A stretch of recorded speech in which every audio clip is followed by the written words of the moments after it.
see, it should show us, but it doesn't. Okay, good afternoon, everyone. Welcome to Memory Tricks and Teasers, presented by Alzheimer's Orange County. My name is Araksi, and I will be your presenter for today. Thank you so much for joining us. Right now, you are all placed on mute, and please go ahead and keep it that way. We are recording this presentation.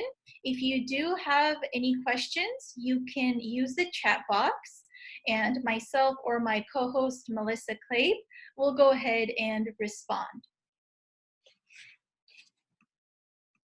Okay, before we dive deep into some of these materials, first of all, I'd like to thank our sponsor for today, Irvine Clinical Research. They are an independent medical research clinic here in Irvine, and they provide clinical trial opportunities to participants and sponsors. And they also offer study-related medical care and medications to participants who qualify.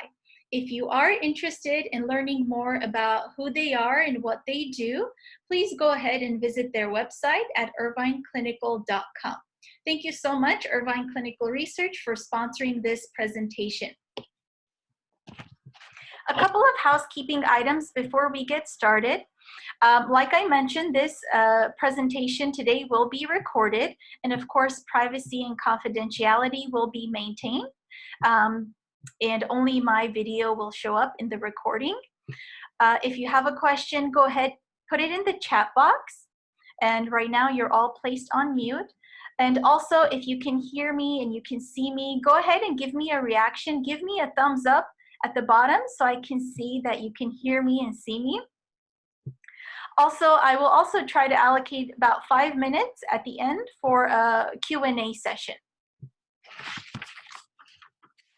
Okay, very well. So what we are going to do is I am going to start this presentation a little differently. We're going to do a small experiment. And the way this works is I'm going to show you a collection of photographs, and I'm going to show them to you very fast. And don't worry about writing anything down right now. You simply just need to pay attention and try to remember as many of the photographs as you can.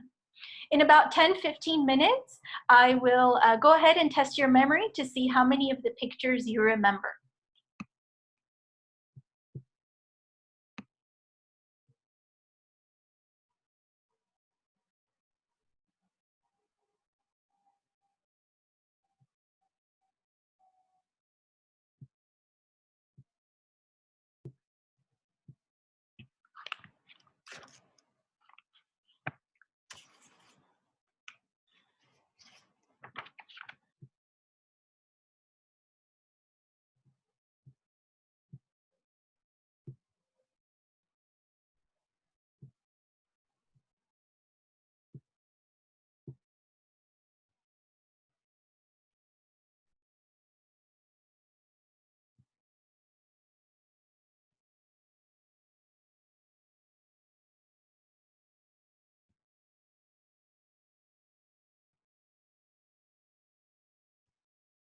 Okay, did you get them all? Do you think you'll be able to remember all these photographs? We'll go ahead and test our memory in about 15 minutes. So what I want to do first is I want to talk a little bit about aging. Researchers at the National Institute on Aging are studying a variety of different factors like lifestyle, environment, genes, also social and behavioral factors that influence aging. It's important to keep in mind that we all age differently, and aging well depends on these three key characteristics that we are going to talk about today. So lifestyle, what is lifestyle? It can include everyday activities, attitudes, interests, opinions. It basically shapes who we are. And environment is everything that's around us. The people, even the policies, the infrastructures, the communities, and the cultures.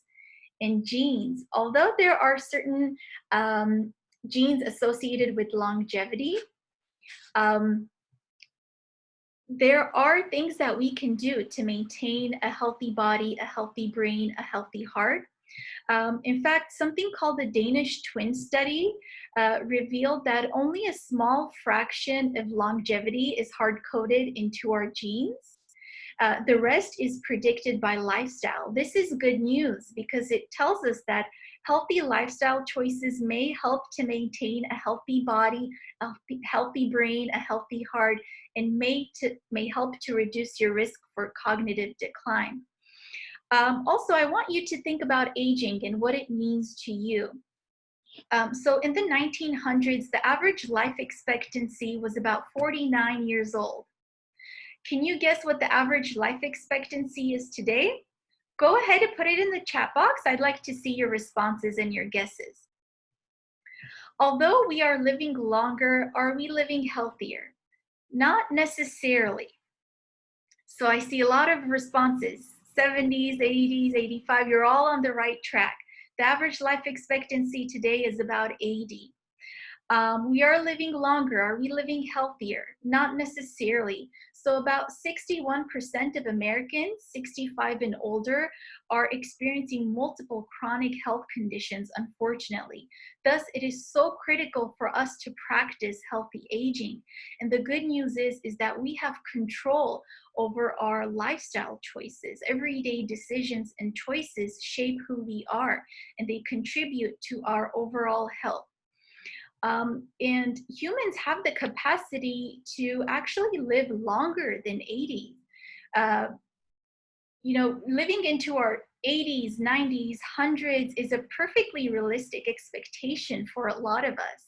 And if we want to live to an exceptionally old age, you're probably interested in more than just the extra years. You want to enjoy those extra years with a good bill of health, with good physical health, and a sharp mind. Also, a 2016 study actually found that humans are capable of living to 115 years old. So although those extra years, we don't know if those are in the cards, it relates to these characteristics, these factors that we talked about. Lifestyle, environment, and genes, they all play a critical part in the rate of aging. But again, the bottom line is we can slow the rate of aging by good, healthy choices. Let's talk about age-related changes in learning and memory. So did you know that your brain changes and ages just like the rest of your body? Unfortunately, it shrinks in size, it becomes less adaptable to change, it slows down in speed. So you may find some changes, and it's mild changes. So it's not uncommon for you to see increased difficulty finding words, or the scientific explanation to this is tip of the tongue phenomenon, right? So young adults experience tip of the tongue about once a week. Can you guess how often older adults experience tip of the tongue? Go ahead, put it in the chat box. I'd like to see your responses. You may also find more problems in multitasking, mild decreases in ability to pay attention. So I see 7 times a day, 4 or 5 times a day, 6 times a day. So the correct answer is older adults experience tip of the tongue about once a day. So Gail, you got the right answer there. Good job. But there's good news is just because we experience these changes, it doesn't mean that, it's inevitable. There are things that we can still do to maintain a sharp mind. We can pursue intellectually stimulating activities, and we can still learn new things. We can create new memories. We can improve vocabulary and language skills. So up until about 2 decades ago, it was believed that your brain only produced new cells early in life. But actually, research shows that our brain has the ability to change throughout entire lifespan. And we are able to create new neural circuits, new connections, and we do this by pursuing intellectually stimulating activities, by challenging our brains, challenging our minds, playing a variety of different cognitive games, and all of which contribute to a healthy mind, a healthy brain. So what can we do to protect our brain? These are 6 ways you can love your brain. These are the 6 pillars of brain health: diet and nutrition, exercise and physical health, cognitive activity, medical health, sleep and relaxation, social engagement. There's significant growing evidence that improvement in all of these areas will result in improvement in mood. It will improve quality of life for all of us. And it will result in decreased stress. We'll be healthier, we'll be happier, and we can all make small changes in each of these areas. And it's never too late to stop loving your brain. You can start today. You can create small goals for yourself, and you can challenge yourself in new ways and get your friends and family members excited. The key here is that small changes lead to positive outcomes, and it's never too late to implement these changes in your everyday life. So your lifestyle has a profound impact on your overall brain health and your overall health. Again, the good news here is that you have control over your lifestyle choices. Which one are you most surprised to see on here? Let me know in the chat box. Is it cognitive activity, social engagement? What about social engagement? So according to Yale Medical Group, staying social can improve your physical health as well. An active social life can lead to lower risk of heart disease, lower risk of high blood pressure, lower risk of cognitive decline, lower risk of dementias like Alzheimer's disease. Social interaction, of course, is important at any age, but it can be especially significant later on in life, as it can be life affirming and it can, contribute to overall quality of life. Today, we are going to focus on cognitive activity, and I'm going to teach you some techniques, strategies, tips, teasers, and secrets of memory enhancement programs. Okay, before we dive deep into some of the techniques, I would like for us to focus a little bit on memory, because memory is a process. It's not a thing, and memory comes in stages. The first stage of memory is sensory memory. And I want you to think of this as your radar, taking in information from all of your 5 senses. So this is everything that you smell, everything you touch, see, hear, taste. This is your radar. And sensory memory is the shortest element of memory. So we have all kinds of information overflowing, bombarding our senses every second. So it's very difficult to notice or remember everything. In fact, it's impossible for you to notice and remember everything. So sensory memory, you take in the information and your brain helps you, because your brain knows what is important, and your brain lets all the trivial information to pass by unnoted so that you can only remember the meaningful, important details. So the next stage in memory is short-term memory. Short-term memory, most of you are familiar with this. This is the ability to learn and store information at the same time and to process information. And unfortunately, short-term memory may be vulnerable to the effects of aging. And this goes back to the concept we talked about, how your brain ages just like the rest of your body. So sometimes older adults may see some changes, some very mild changes associated with their short-term memory. This can be common. Short-term memory is limited. I want you to think of short-term memory as a temporary holding tank. And short-term memory can become overloaded. So short-term memory is when you hold a small amount of information in your mind in a very active, readily available state, so that you can pull that information out when you need it. And examples of short-term memory are what you had for breakfast. right? That's a very simple example, very obvious example. Other maybe not so obvious examples of short-term memory, for example, when you're conversing with someone and they're speaking and you're thinking of a persuasive argument or what you're going to say next, that's an example of short-term memory, because you have to keep that information in your mind active so that when they're finished talking, you can continue to say what you needed to say. Or when you're doing math and you need to carry the number over in a subtraction sum, that's an example of short-term memory. Another example of short-term memory is like simultaneous translation.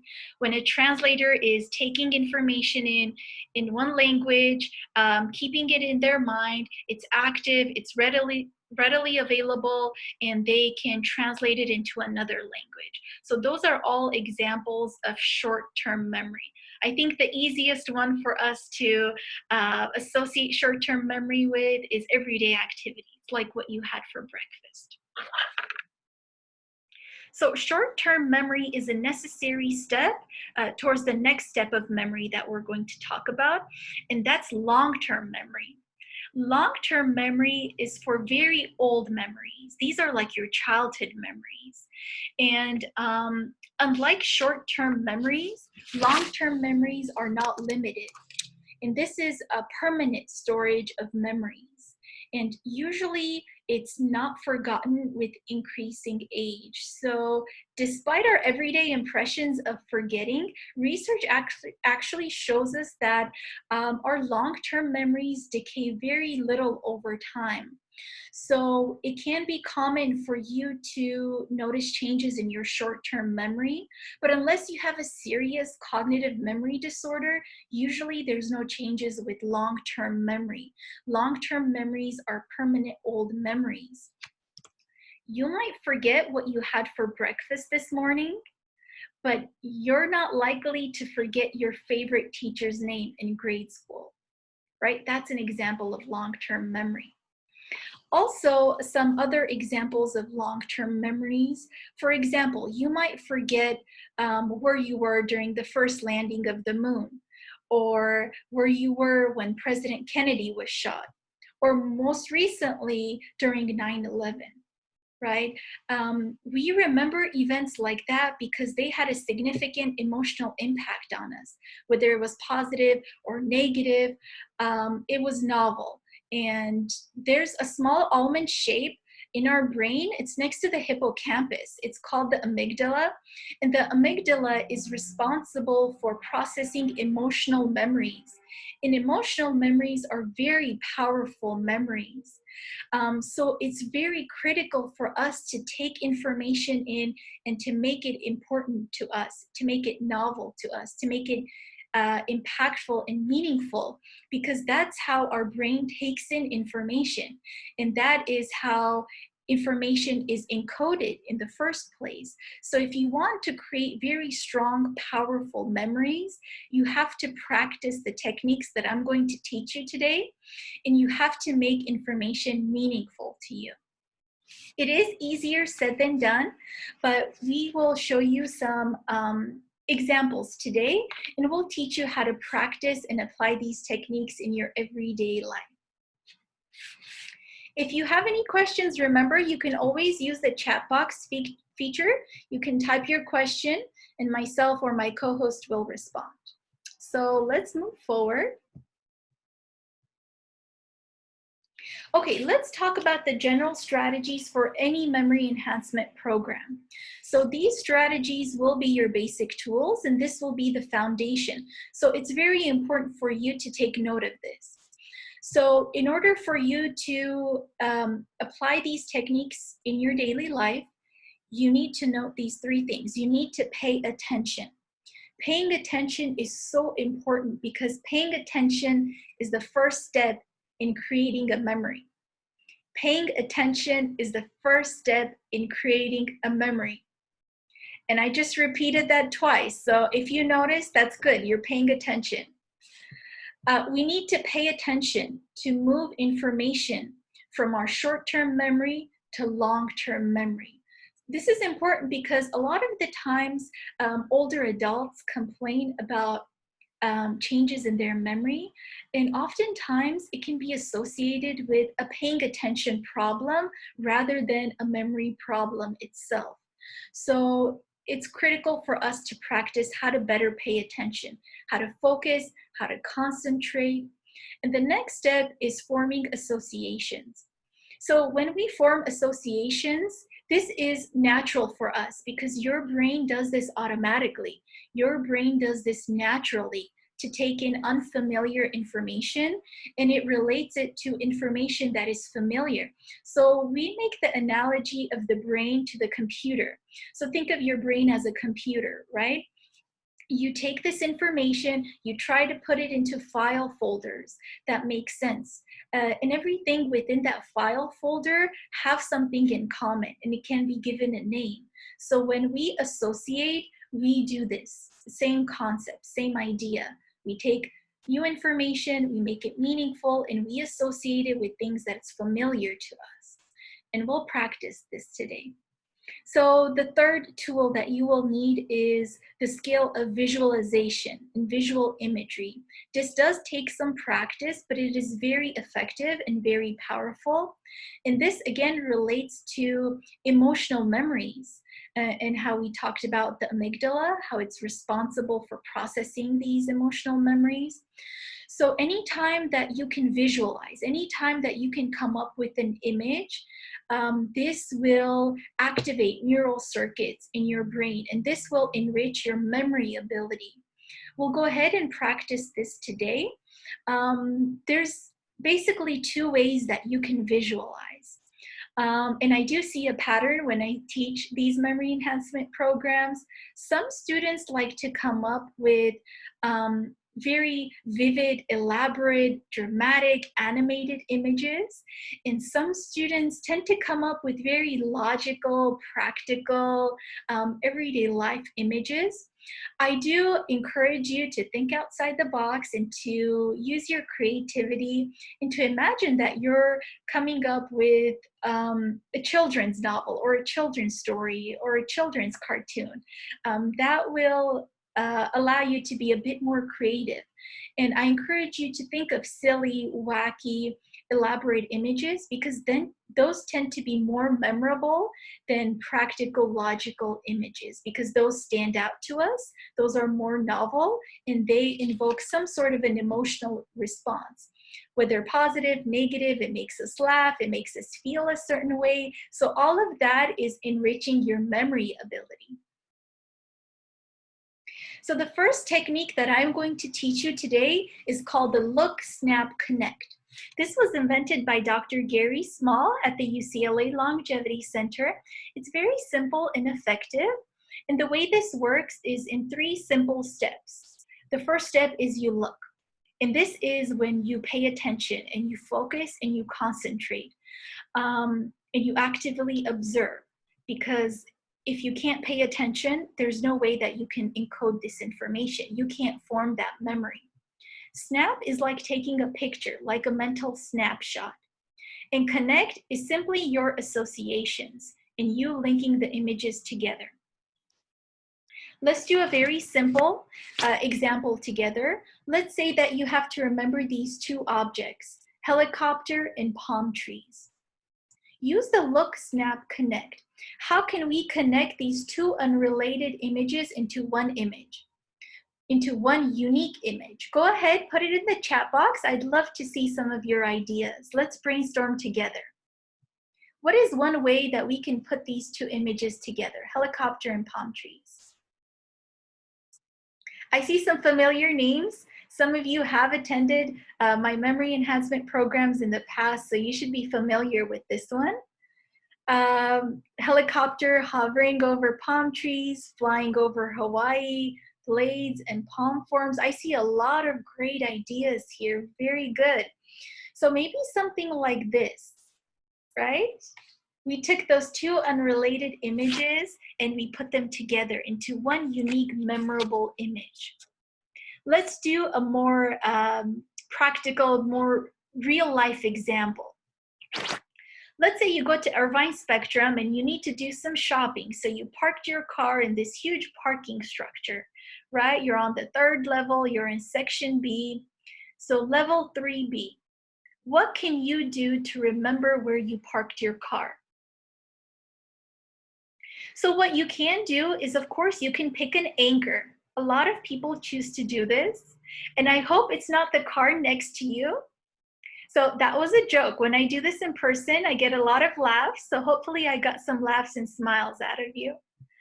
So level 3B, what some people choose to do is also maybe take a picture of the sign. They may write it on their parking ticket, right? Or on a receipt. They may write it on a sticky note.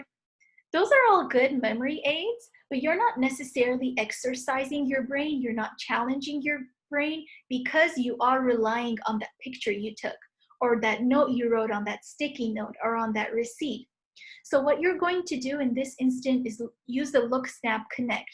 So I see some really, really good examples. You're all on the right track.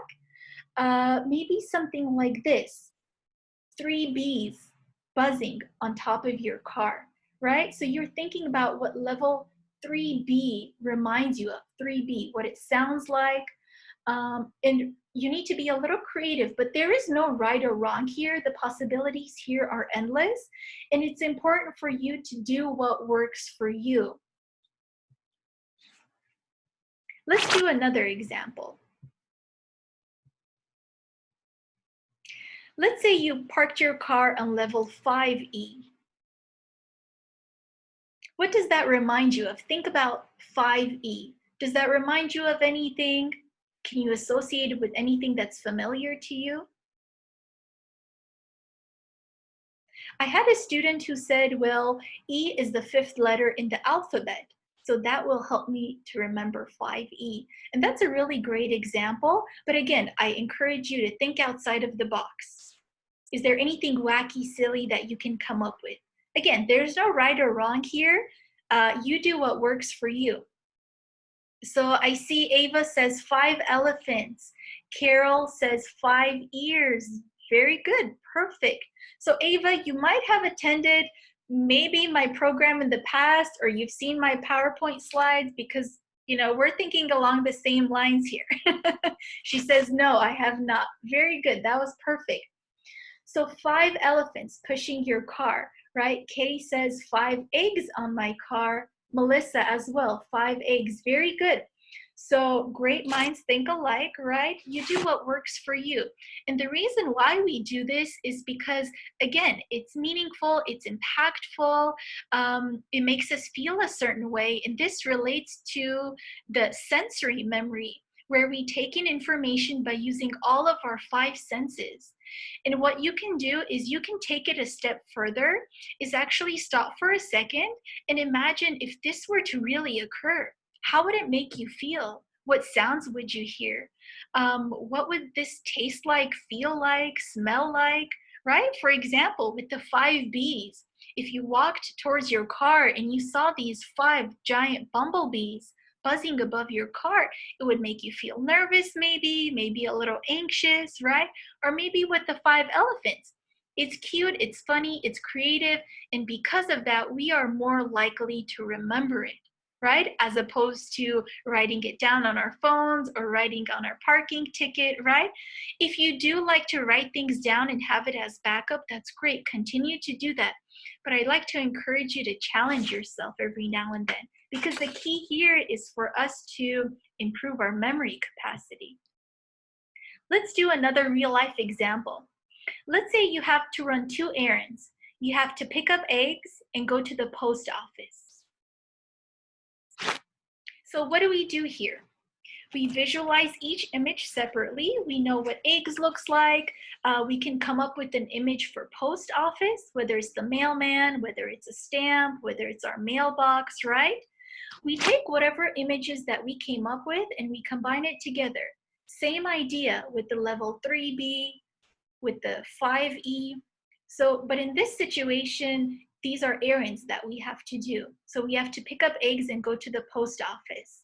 Go ahead, type your responses in the chat box. I'd love to see what you're thinking.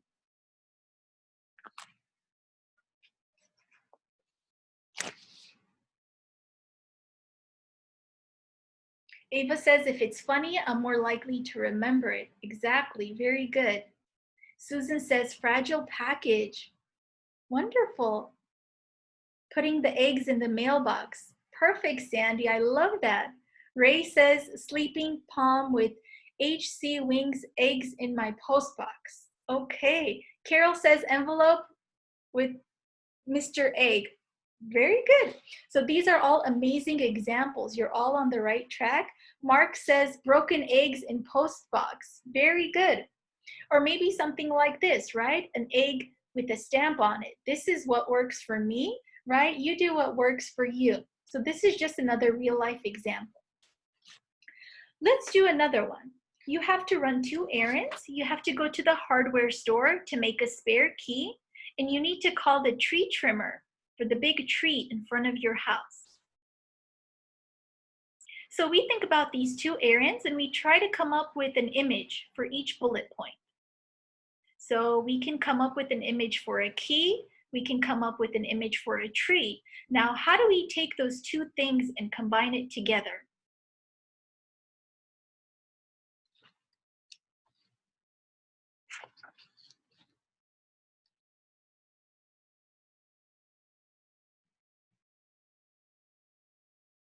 Okay, are you all thinking about your responses? Jincy says, tree with a key for the tree trunk and a phone for the branches. Perfect, I love that. Melissa, keyring with a bunch of small trees. Danae says, key, trimmer, trimming key. Very good. Key, cutting down tree. You're all on the right track. This is perfect. I love these ideas, very creative. Maybe something like this. You know, this is what I came up with. Maybe the key as the bark of the tree, or maybe you going in and opening the trunk of the tree with the key, right?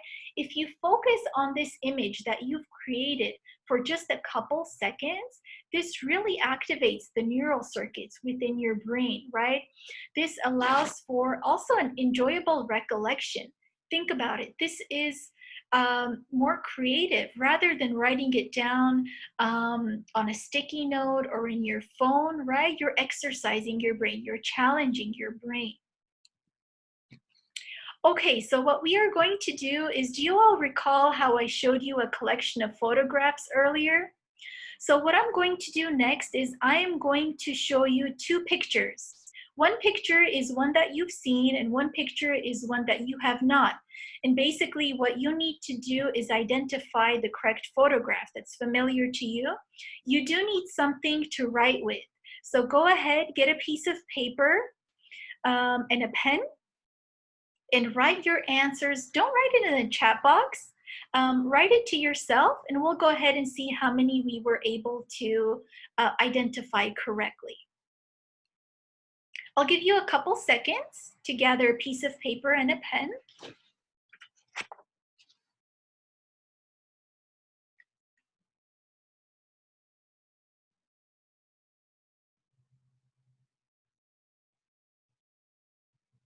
Okay, very good. So let's do the first one together, right?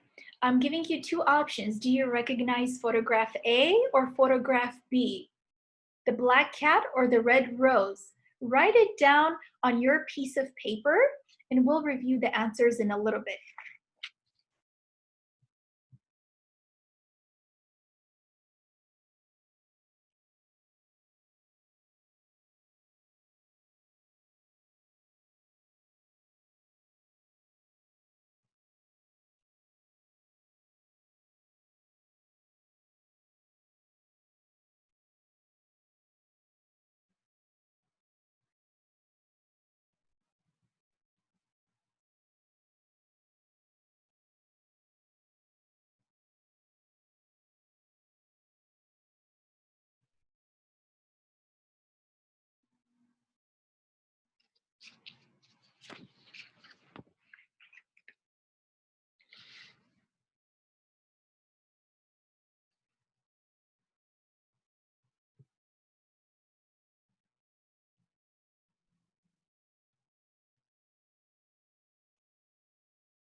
Okay, I just showed you 21 photographs and here are the correct answers.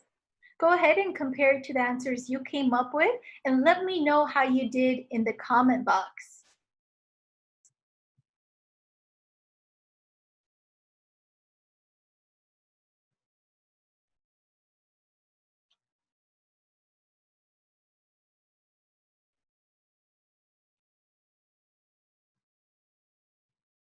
Jincy got 100%. Kay says that was pretty easy. I got all 21. Good job. Anyone else? Carol got 21. Ava got 19. Very good. What about the rest of you? How did you do? Sharon says she did perfect. Danae, 100%. Mark got 20. Very good. Very good. So here's the fascinating thing. We could have done this with 10,000 images and you would have performed almost equally well. So this goes to show that your memory for images is that good. So in fact, a series of studies that were carried out in the 1970s, they showed this exact same test, and this is called the picture recognition test. And they recruited a bunch of participants and they showed them 10,000 images, and it took about 5 days to perform. They got to see each image once, and what the researchers found is that participants were able to recall correctly with 80% accuracy, which is very, very good. Again, the key here is that visualization works. And Ava had a really good question here. She says, what if you're not really visually oriented, but you're more of like an auditory learner? So there are other techniques that I'm going to teach you today that might come more easily for you if you're not a visual learner. There's some techniques that rely more on verbal skills, like creating sentences, stories. What we do in these memory enhancement programs is before we dive deep into the techniques, the first thing you figure out is what type of a learner you are, because that informs you of which technique is going to be easier for you and which technique might be more difficult and might take some more practice. But visualization is not something that may come naturally for people. I don't want you to be discouraged if you're having a tough time coming up with these silly, wacky images. Don't be so hard on yourself because it does take practice. So the more you practice, the better you will become at this. So this picture recognition test shows us that images are very powerful for memories and any sort of incidents, experience, information that we can take and visualize and make it important and meaningful to us will enrich our memory capacity and our memory ability. So I hope you all had fun with this small project, small experiment that we did. So we're doing good with time. I am trying to speed this up a little bit so that we can end on time. But if you do have to leave at 2 p.m., please feel free to exit out. So let's talk about remembering faces and names. So difficulty remembering names is very common. It's actually one of the most common memory complaints that adults experience in life. And this becomes especially harder as we age. And we talked about how your brain changes and ages just like the rest of your body. So it's not uncommon for you to experience challenges remembering faces and names. So there's a variety of different reasons why this can occur. Most common is because we probably were not paying attention in the first place. I'm sure you're not surprised to hear that. Like I said, paying attention is the first step in creating a memory. And usually when we are introduced to someone, there's so many things going through our minds, racing through our minds. We're thinking about what we're going to say next.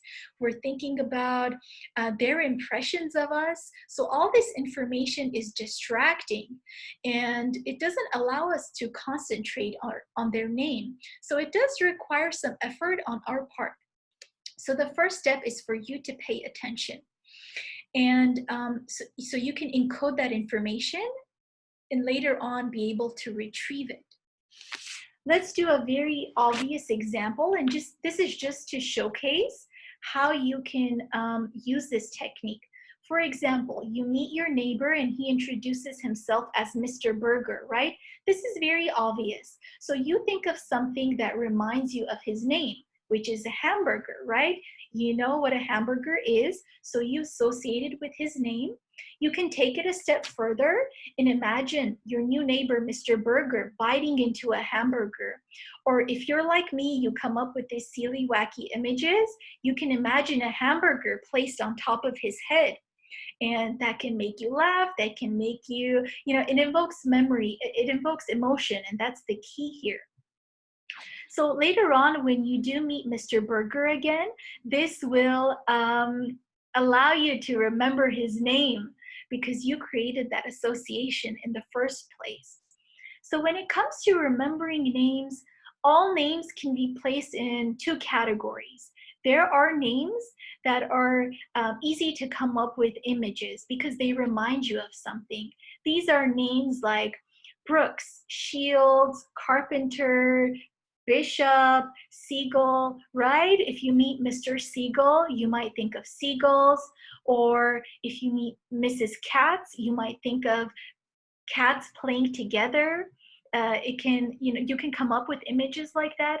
But you also have the second category of names where they're more unusual names that don't instantly remind you of things. So this is where you have to be a bit more creative and to practice. And it does take a little bit of effort to come up with images, but we'll have some practice right now. So we use the Look, Snap, Connect that we learned earlier in this program. So the way this works for name is you identify a prominent feature on someone's face. And then what you do is you transform their name into a concrete saying or something that is memorable to you.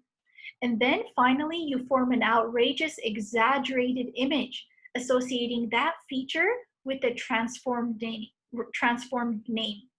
So let's do an example and you'll know exactly what I mean by this. So let's say you meet this gentleman and he introduces himself as Carlos. Step 1, you identify a prominent facial feature. What stands out to you about Carlos? Maybe his nose, right? That's his prominent facial feature. Then what we do is form an outrageous, exaggerated, very silly image associating his feature with the transformed name. So think about the name Carlos, right? It sounds like car, carload, right? So we come up with the image of a car. Then what we do is we take that car and we place it on his prominent facial feature, right? On top of his nose. And this really is how the technique works. And it does take practice. This is not something that you can do instantly, right? Because when you're being introduced to someone and you meet someone, you don't have all this time to come up with the technique. So what you can do is tell them, I'm taking a class on memory improvement and I'd really love to come up with a technique to remember your name. Can you help me practice? This buys you time. And also, many people are appreciative that you're making the extra effort to remember their names, and they will help you to come up with the technique most of the time. So let's do a real life example, right? With my name, Araksi. It's a very unusual name. It doesn't really come up with an image right away, like cats, bishop, seagull, or burger, right? So this is where it requires some additional effort. So think about the name Araksi. Break it down. Think about what it sounds like to you, right? So for example, picture a rock in the sea, right? Then that will help you to remember my name, Araksi. You can take it a step further. Imagine myself on top of that rock, right? Or if you want to use that Look, Snap, Connect, right? A prominent facial feature, right? Araksi sounds like a rock star. That's something my colleague came up with, so I'll take that one. I love that example. A rock star, right? A prominent facial feature might be my smile. So maybe you can imagine shooting stars coming out of my smile, right? It's silly, it's wacky, but it is memorable because it's novel and it's meaningful and it's funny. It makes us laugh. It makes us feel a certain way. All of this relates back to the amygdala. You're enriching your memory circuits, and this is a much easier recollection rather than trying to repeat the name over and over and over again. So that next time you see me, or next time that you see Mr. Berger or Carlos, you're more likely to remember our names because you deliberately came up with a technique.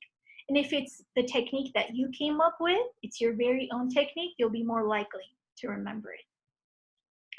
Okay, let's practice with Mary, right? You meet Mary. What's a prominent feature that stands out?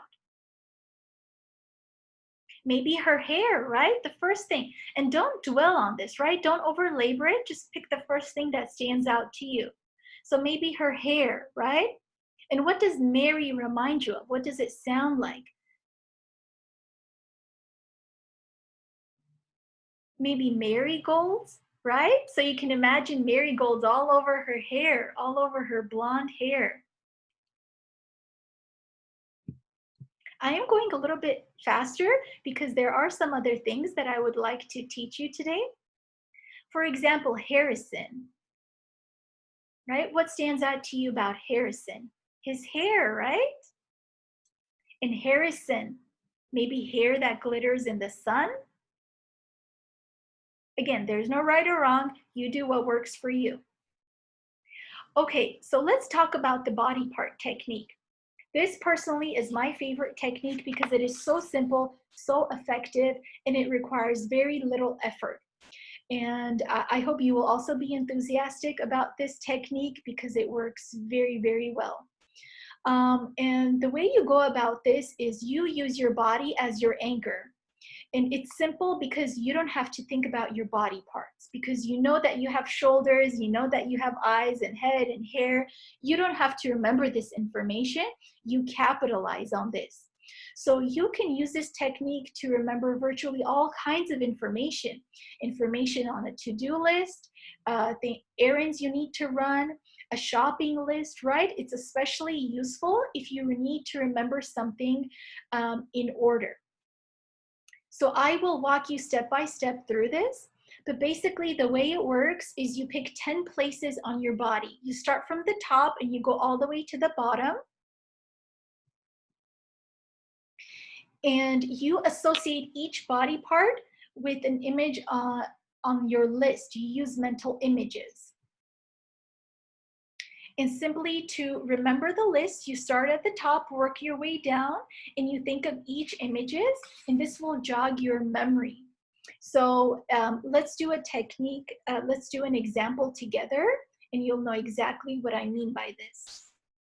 So starting at the top, right, you may pick your head, your hair, eyes, ears, mouth, shoulder, right, all these different body parts. And again, don't over-labor it, just pick what stands out to you. Let's say you're going to the store to get these 4 items: paper towels, salt,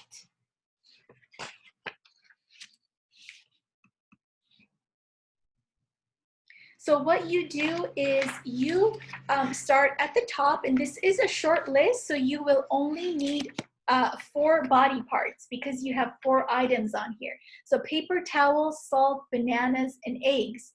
So what you do is you pair the body part with each item on your list. So your head goes with the paper towels, eyes with the salt, bananas with the ears, and eggs with the mouth. And you try to come up with a way to associate these 2 things together. For example, paper towels and head. You can imagine a paper towel balancing on top of your head. You can imagine your hair wrapped in paper towels, or your head wrapped in paper towels. Maybe with salt, you can imagine that you just went swimming in the ocean, you got some salt water in your eyes. You can take it a step further and actually imagine what that burning sensation might feel like, right? When you use your senses, you enrich your memory ability.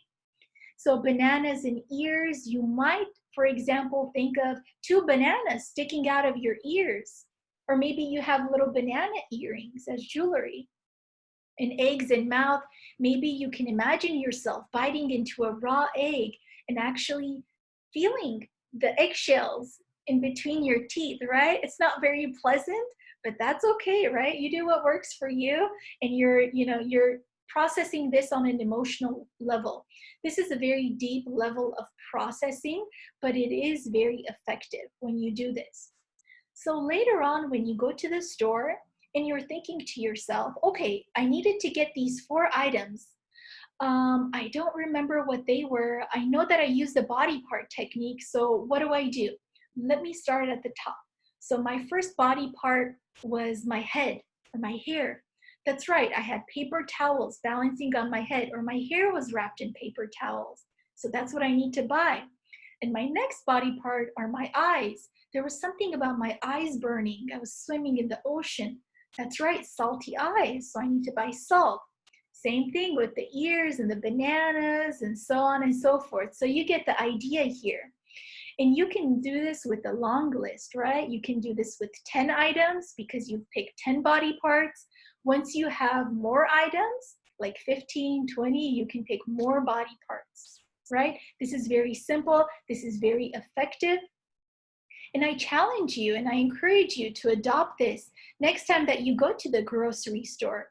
Sure, you should take your list with you, and a lot of people feel comfortable taking a grocery list with them. I would encourage you to put it in your pocket, use it as backup. Challenge yourself. It takes a couple minutes when you're first starting out, but the more practice you have, the better you'll become, and you'll do this in a matter of seconds. Let me know, do you like this technique?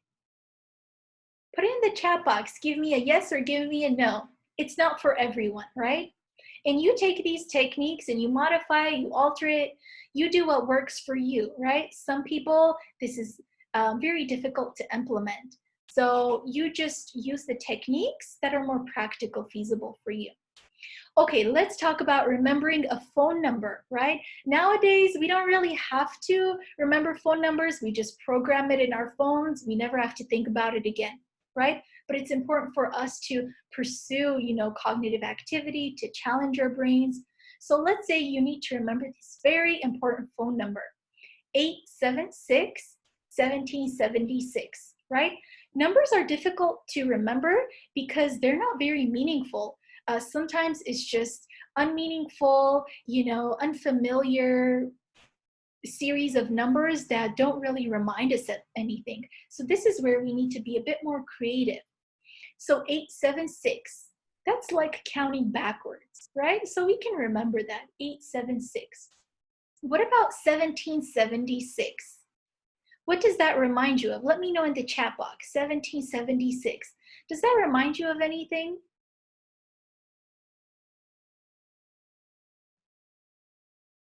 Revolutionary War. Okay, American Independence Day, right? American Revolution, our country's freedom. Very good. Those are all correct answers. So you break information down. And the reason why we give phone numbers with dashes and parentheses is because it's easier to process it that way in chunks and in categories rather than just our eyes seeing all of those numbers all at once. So you'll be able to remember this information. Sure, you can repeat it to yourself over and over and over again until it sticks, right? But this is a more effective approach, coming up with memorable images or memorable techniques. So what about a to-do list?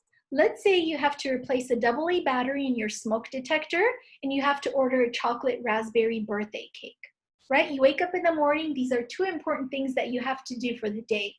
And you want to be able to challenge your brain, exercise your brain, and remember these 2 things. So what you do here is you take an image for each bullet point, right? First bullet point, we're going to pick batteries. Second bullet point, we're going to pick the chocolate raspberry birthday cake. Now, how do we take these 2 unrelated images and put them together? You had some practice with this earlier, so you should be familiar with this, but I'd still love to hear your responses. So this is how to remember a to-do list. This is a short to-do list, just 2 items. What are some of your ideas? Let's see it in the chat box. Put the batteries in the cake. That's perfect, Jinsu. I love that. Anything else? And light it up. That's right. Batteries as candles on the cake. Perfect. Very good. Maybe even imagine the cake is on fire or smoke coming out of the cake, right? There's no right or wrong. What about this one? You have to buy cat food and you have to water the garden. You take these 2 images, you take cat food and you take the water or the garden and you put them together. What does this remind you of? Or what sort of silly images can you come up with?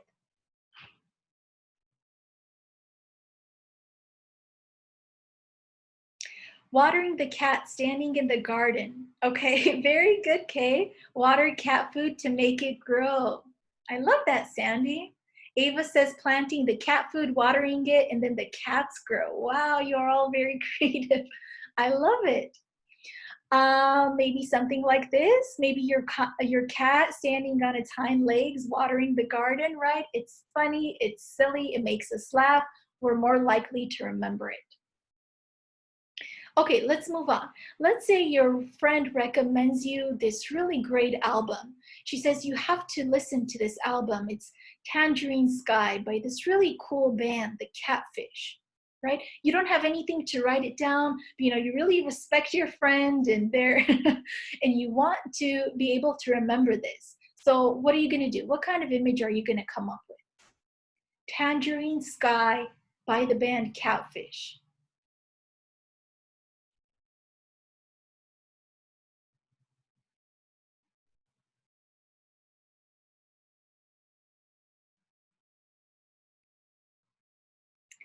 Maybe something like this, right? It's raining tangerines and there's a catfish jumping to grab one of the fruit. Or maybe there's a tangerine in place of the sun, right? So Ava says catfish playing a guitar with the sunset looking at tangerines. I love it. Very good. Very good. So you guys are all memory masters and you're all on the right track. Mark says fish in the sunset. Perfect. Very good.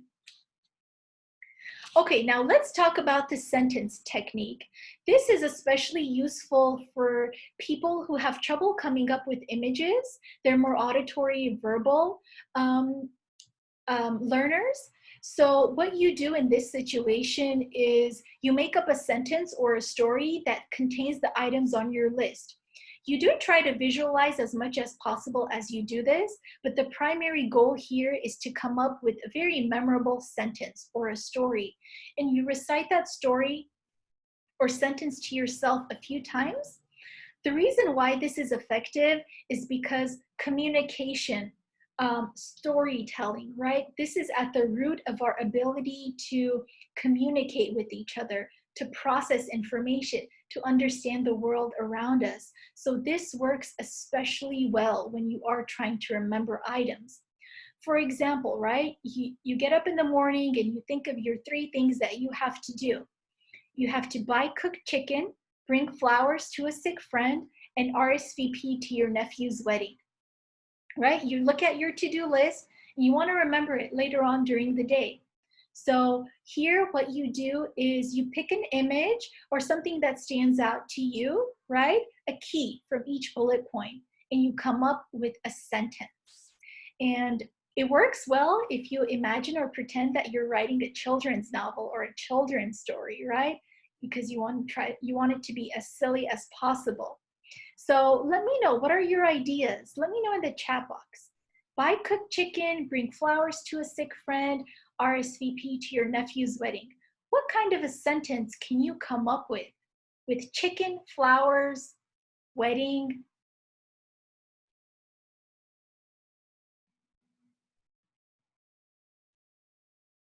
And remember, there's no right or wrong here.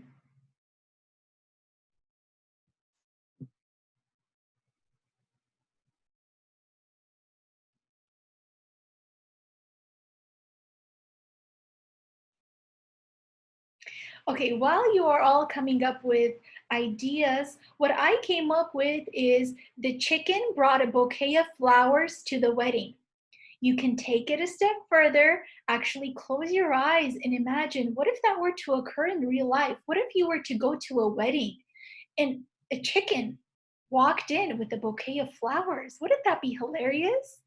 So Ava says a cooked chicken is wearing a wedding dress, carrying a bouquet of flowers. That's hilarious. I love that. Mark says taking a cooked chicken stuffed with flowers to the wedding. Very good. Jinsey says the cooked chicken walked out of Stater Brothers carrying a beautiful bouquet of flowers and an envelope addressed RSVP. Very good. Perfect. Those are all amazing examples. Let's move on. Okay, so now what we're going to do is practice remembering names. Do you remember who this is? We met her earlier in the program. What is her name? Type it in the chat box. Mary, very good. The technique we came up with was Marigolds. Wasn't that easy? What about his name? What was this gentleman's name? Carlos, that's right. And what was the technique? The little toy car on his nose. Very good. What about his name? Harrison. Very good. Perfect. I am so proud of all of you. You're doing amazing. And aren't you surprised that you were able to remember all of their names? You wouldn't necessarily be able to remember it if you didn't come up with these memorable techniques. So it just goes to show that these are very effective. Okay, I think that was my last slide. And what I'm going to do is just show you a few slides about our organization, who we are and what we do. At Alzheimer's Orange County, we do continue to operate our helpline.